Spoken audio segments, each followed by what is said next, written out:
So a matrix is a useful two-dimensional tabular data structure in R, but we don't end up using matrices a lot in data analysis because that characteristic where all of the columns have to be of the same type is not really consistent with the data that we tend to use for defining an experimental design.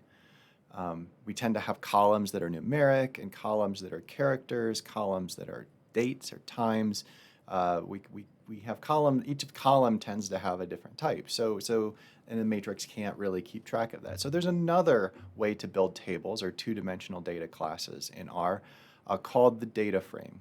And this is really the culmination of what I'm trying to get to with this module about data structures is can you really dig into the details of what a data frame is and get to the elements of the data frame and all of the different ways that are possible. So the way a data frame works is it's a list of vectors where each element of the list is a column and each element of the vectors is a row in that column.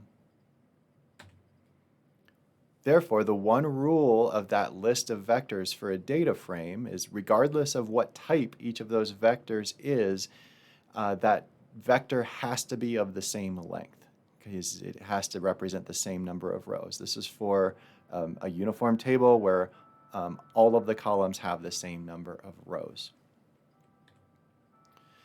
The constructor for a data frame, the function is called data.frame. And it works very similar to the constructor for a list because a data frame is a list. So let's say we want to create a data frame.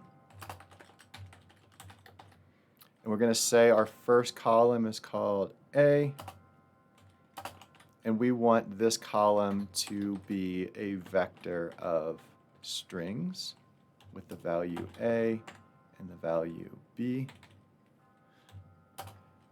We have a column called B, which we can put numbers. And we have a column C,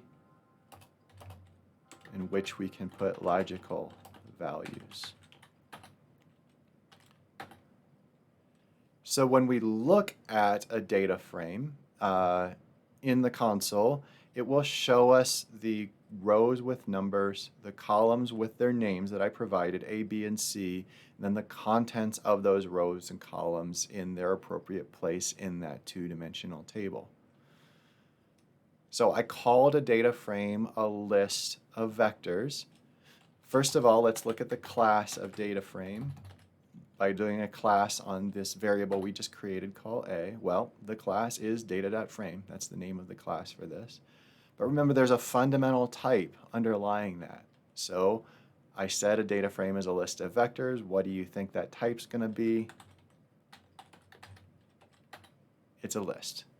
So fundamentally, a data frame is a list. But the elements of that list are vectors. Those vectors have that special property where they all have to be the same length. Hence, this is a two-dimensional data structure, but we're just getting there in a different way than we did with a matrix.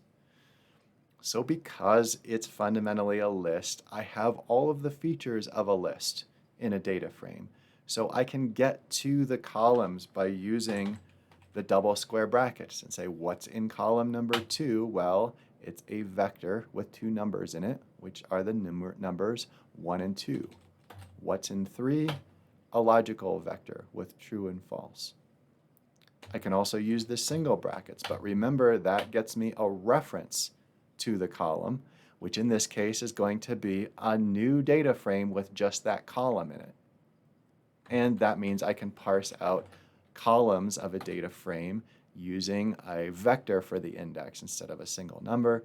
In this case, I can get the second and third column using the single square brackets.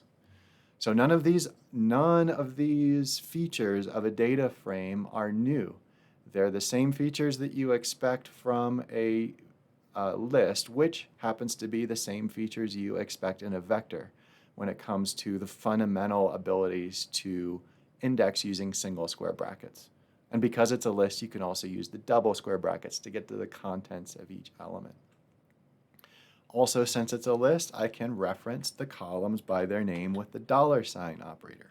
That's why the $ operator works just as well for data frames as it does for lists. It's actually the exact same functionality that you're inheriting from the list as a data frame. So if I want the B column, I can do $B, the C column, $C, $A for the A column. So a data frame is a list. It's not just like a list, it is a list, but it has additional features on it that give it some more properties. So let's look at the attributes. Are there any attributes here other than what we might expect? Well, there is our attribute for names.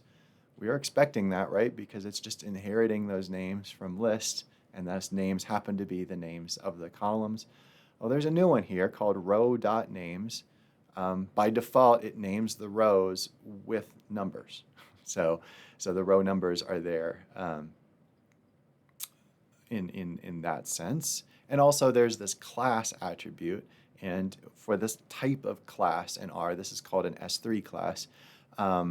The way you find out the class is by looking for an attribute called class. And that's where that data.frame comes from when we do a class on A, is that data.frame. So those are some of the attributes you can expect to see on a data frame.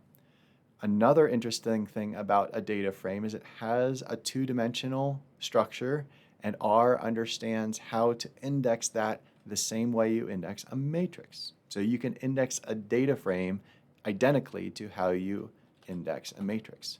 So we have this data frame with 2 rows and 3 columns. If I want to just get the first column of data, I can leave rows blank, saying I want all the rows for column 2. That will give me the second column, which is a vector of numbers 1 and 2. If I want to get to the third column, I can do 3. If I want the first row, second and third columns, I'll get a 1 and a true in B and C. And that's a new data frame with columns called B and C, but just the first row from the original data frame in those columns, giving me that row 1.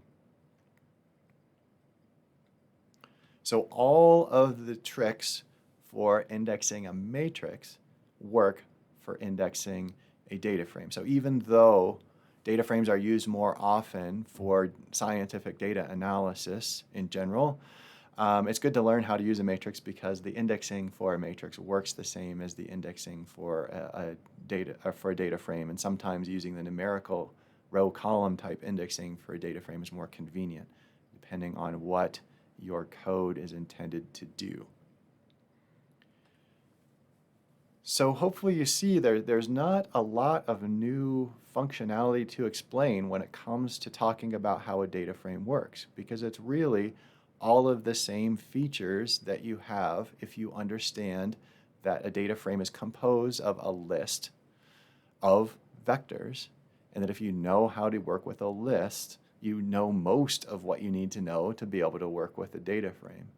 The only additional trick is understanding matrices, because the data frame has this additional feature that's added to it that allows you to index it as a matrix using numerical two-dimensional indices.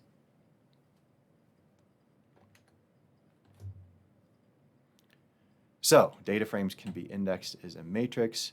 Also, we can get to the names of a data frame more directly with the row names and call names functions. So I can look at the attributes